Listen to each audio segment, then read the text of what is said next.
Once again, very good morning to all of you. In last 2 days and in last week also we have discussed about the gravitation and universal law of gravity and all the concept like free falls and about the gravitation on moon also and the weight, mass, so many things we have discussed in this chapter. After that we have discussed about the thrust and pressure, then buoyancy, Archimedes principle and relative density. So all these things we have studied into the last week. Now today in this lecture, or you can say in this period, I am going to explain once again about all the things. So if you have any doubt in any numerical or any question or any example, then you can see this video, and in this video I will explain about some numerical problems also.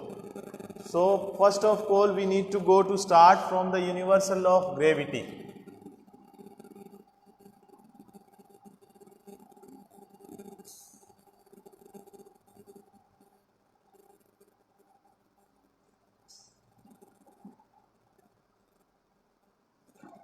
Actually all of you know that every planet have a certain gravitational force, and we are talking about that there is two planets which in which the distance is d.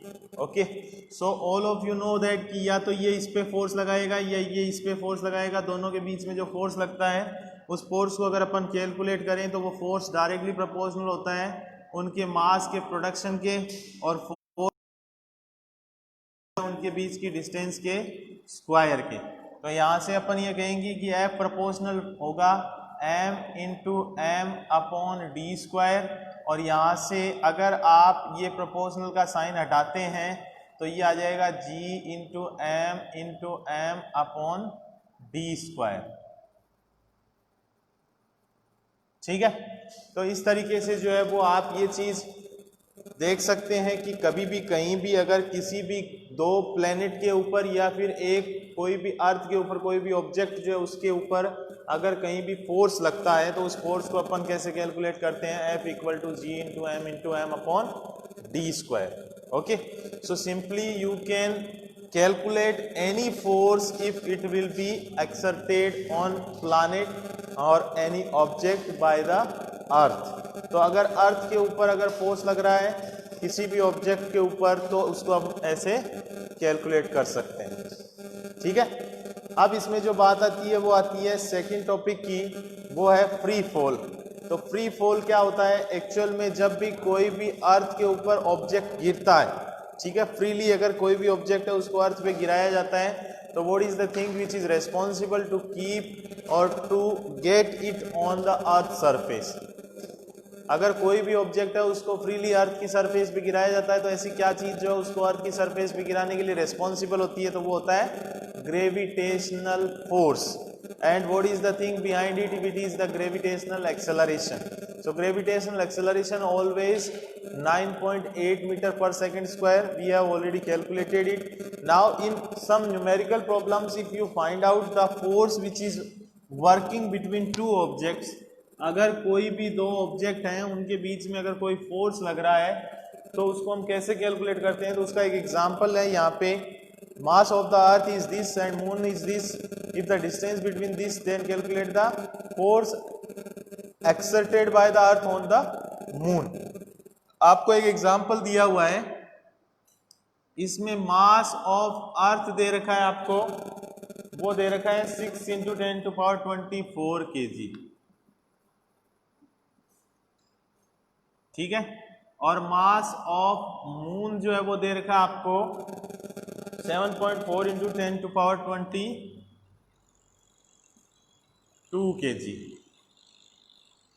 Okay, and then उसके बाद में distance दे रखी है दोनों के बीच में, वो दे रखी है आपको 3.84 इंटू 10⁵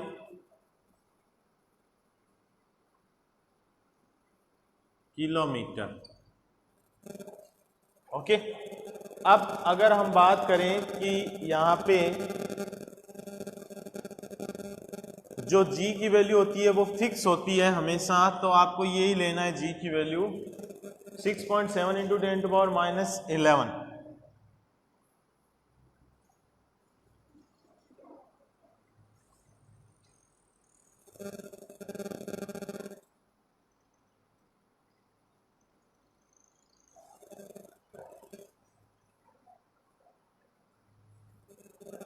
ठीक है, तो ये कंप्लीटली आपको जो वैल्यूज है वो गिवन है और इन वैल्यूज की हेल्प से आपको जो फोर्स है F वो कैलकुलेट करना है। आपको पता है फॉर्मूला क्या होता है, F equal to G into M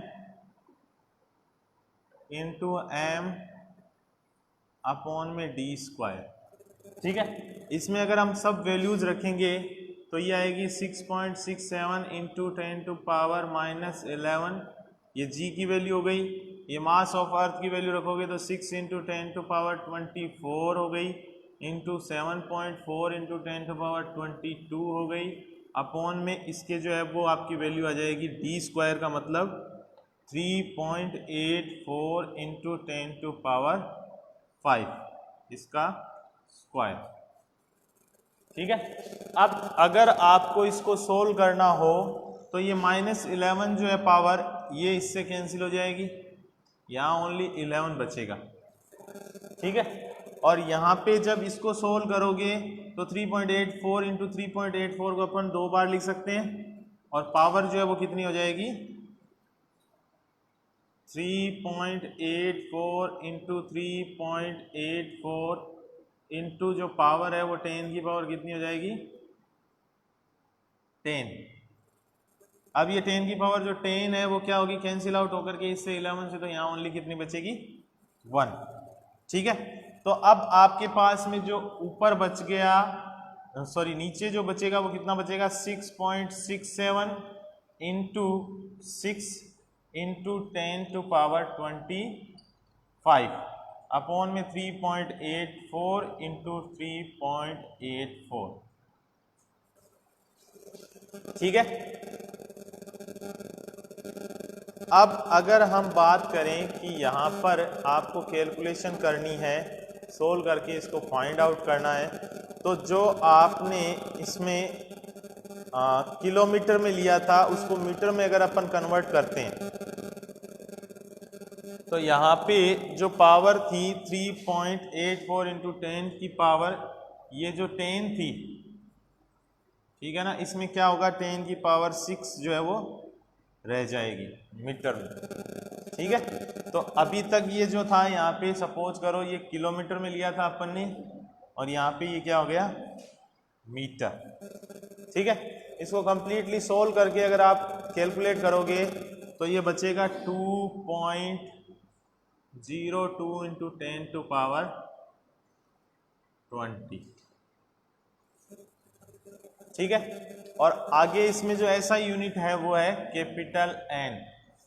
तो कैपिटल एन मतलब क्या हो गया, वहां पे ये क्या है फोर्स, समझ गए। तो फोर्स की ऐसा यूनिट जो होती है वो क्या होती है न्यूटन, इसलिए हमेशा हम यहाँ पे क्या करेंगे फोर्स की ऐसा यूनिट जो होती है वो न्यूटन होती है, तो इसलिए इसको कैपिटल एन से डिनोट किया जाता है।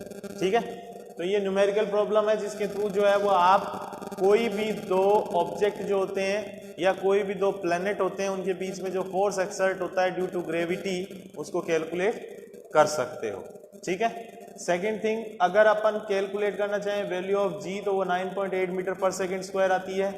उसके बाद में अगर आप कोई भी ऑब्जेक्ट जो है वो मोशन करता है अंडर ग्रेविटी, तो वहाँ पे मोशन जब करता है तो जो 3 इक्वेशन ऑफ मोशन होती है वो कौन कौन सी होती है, तो इक्वेशन ऑफ मोशंस जो है वो सेम ही रहती है, अंडर ग्रेविटी है, इसलिए b equal to U plus G T होती है, s equal to U T plus half G T square होती है, and 2as equals to V square minus U square होता है। तो ये जो 3 इक्वेशन है मोशन की, ये आप अंडर ग्रेविटी के अंदर स्टडी करते हैं। उसके बाद में हम बात करें तो मास एंड वेट जो होता है वो क्या होता है, तो मास कोई भी मैटर कंसिस्ट रखता है, कोई भी ऑब्जेक्ट। ओके, लाइक अर्थ की बात करें तो अर्थ का मास कितना है, तो यहाँ पे दिया हुआ है कि 6 इंटू 10 टू पावर 24 kg है। ठीक है ना। तो ये क्या है, अर्थ कंसिस्ट रखती है अपने अंदर इतना मैटर, लाइक उसका कोर पार्ट होता है, क्रस्ट पार्ट होता है, उन सब के अंदर मेंटल होता है। तो सब क्या मिलाकर के जितना भी मास है वो कितना है, 6 × 10⁴ kg। Okay, so it is known their mass. Matter consisted by the every object is known as their mass, but if it will be comes into the you can say limit of gravity of earth, ठीक है। अर्थ के surroundings में क्या होगा, उसकी gravitational जो acceleration है उसकी क्या होगी, एक लिमिट होगी। तो ग्रेविटेशनल एक्सेलरेशन की एक लिमिट है, उसके अंदर जितने भी ऑब्जेक्ट आते हैं वो क्या होंगे, ग्रेविटेशनल एक्सेलरेशन से अट्रैक्ट होंगे। तो वहां पे क्या होगा, W = mg एक फोर्स लगता है डाउनवर्ड डायरेक्शन के अंदर। तो W = mg मींस दैट उसका जितना भी मास है उसको मल्टीप्लाई कर दोगे अगर आप ग्रेविटेशनल एक्सेलरेशन 9.8 मीटर/सेकंड स्क्वायर से, तो वो किस में कन्वर्ट हो जाएगा, उसके वेट में। Okay, so mass can be said that the matter consisted by any object and weight can be said that the mass production of mass and gravitational acceleration if the object is existing on the earth surface। Okay, उसके बाद में अगर अपन बात करें कि कोई भी object अगर अर्थ की सरफेस पे है और वो मून पे चला जाता है, ठीक है, तो उसका वेट जो होता है उसमें चेंज कितना आता है, तो जितना वो अर्थ की सरफेस पे है उसका 6 टाइम्स क्या हो जाता है, मून पे। ठीक है ना। अगर कोई भी ऑब्जेक्ट जो है वो अर्थ की सरफेस पे जितना है उसका 6 टाइम पे कितना हो जाएगा, मून पे। थ्रस्ट एंड प्रेशर की बात करो तो I have explain on yesterday that every object getting pressure और every object getting force on the surface in a particular area. Like अगर हम अपन बात करें तो ये आपके पास में कोई भी ऑब्जेक्ट है, अगर आपने इतनी दूर में फोर्स लगाया है, ठीक है, तो इसकी शेप में अगर कुछ भी चेंज आता है तो ये थ्रस्ट होता है। ठीक है, इस एरिया पर अगर ये फोर्स लग रहा है तो प्रेशर इज इक्वल टू क्या हो जाता है कि पर्टिकुलर एरिया पर जो थ्रस्ट लगता है,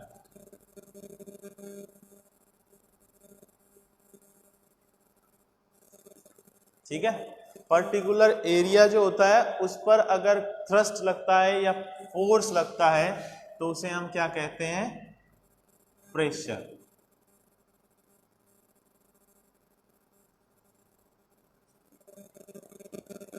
okay, after that simply if you will go for the pressure into the fluids then you can say that कि जितने भी फ्लड्स होते हैं, लाइक कोई भी लिक्विड होता है तो उसमें प्रेशर या फोर्स लगता है, तो सिंपली अपन कह सकते हैं कि there is a certain force which always exerted by the every fluids.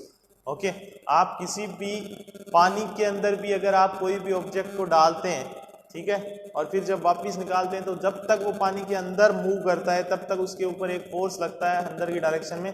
उसको अपन एक पानी की बाल्टी को अगर कहीं से निकालते हैं कुएं में से, तो जब तक वो पानी में डूबी हुई है और डूबी हुई अंदर चलती है तो आसानी से निकाल सकते हैं, और जैसे ही उसकी सरफेस से बाहर निकालते हैं तो अपने को ज़्यादा फोर्स लगाना पड़ता है। समझ गए? तो पानी के अंदर जब तक वो है तब तक उसके ऊपर एक फोर्स अंदर से अपवार्ड डायरेक्शन के अंदर रखता है, उसे हम कहते हैं buoyancy force. Okay, so Archimedes was the scientist who have discovered this concept, and this is known as the Archimedes principle. You can explain or you can understand this thing by the help of an example in which you need to get a thread and you need to tie up a stone, and once you will dip that stone into the water and then you will get back out it from the water, then you will be able to see that it can easily take out till the surface of the water, but after the surface of water you will get it out, then you need to get a more force as compared to while it was into the inside of the water। जब तक वो अंदर था तब तक आपको कम force लगाना, और जब वो सरफेस पे आके और बाहर निकल गया तो अब आप उसको अगर बाहर खींचते हो तो ज़्यादा फोर्स लगाना पड़ता है, और which is happen due to the Archimedes principle और you can say due to the buoyancy force. Okay, so these are the all things. Relative density can be calculated with the respect of the water density. Always you need to keep in your mind, and water density always you need to learn. It is always how much? 10 to power 3 kg meter per cube। ठीक है, water की जो density होती है वो हमेशा आपको याद रखनी है, इसके रेस्पेक्ट में ही आपको रिलेटिव डेंसिटी निकालनी होती है। 10 to power 8 मीटर पर kg to power minus 3, sorry kg into metre की पावर माइनस 3।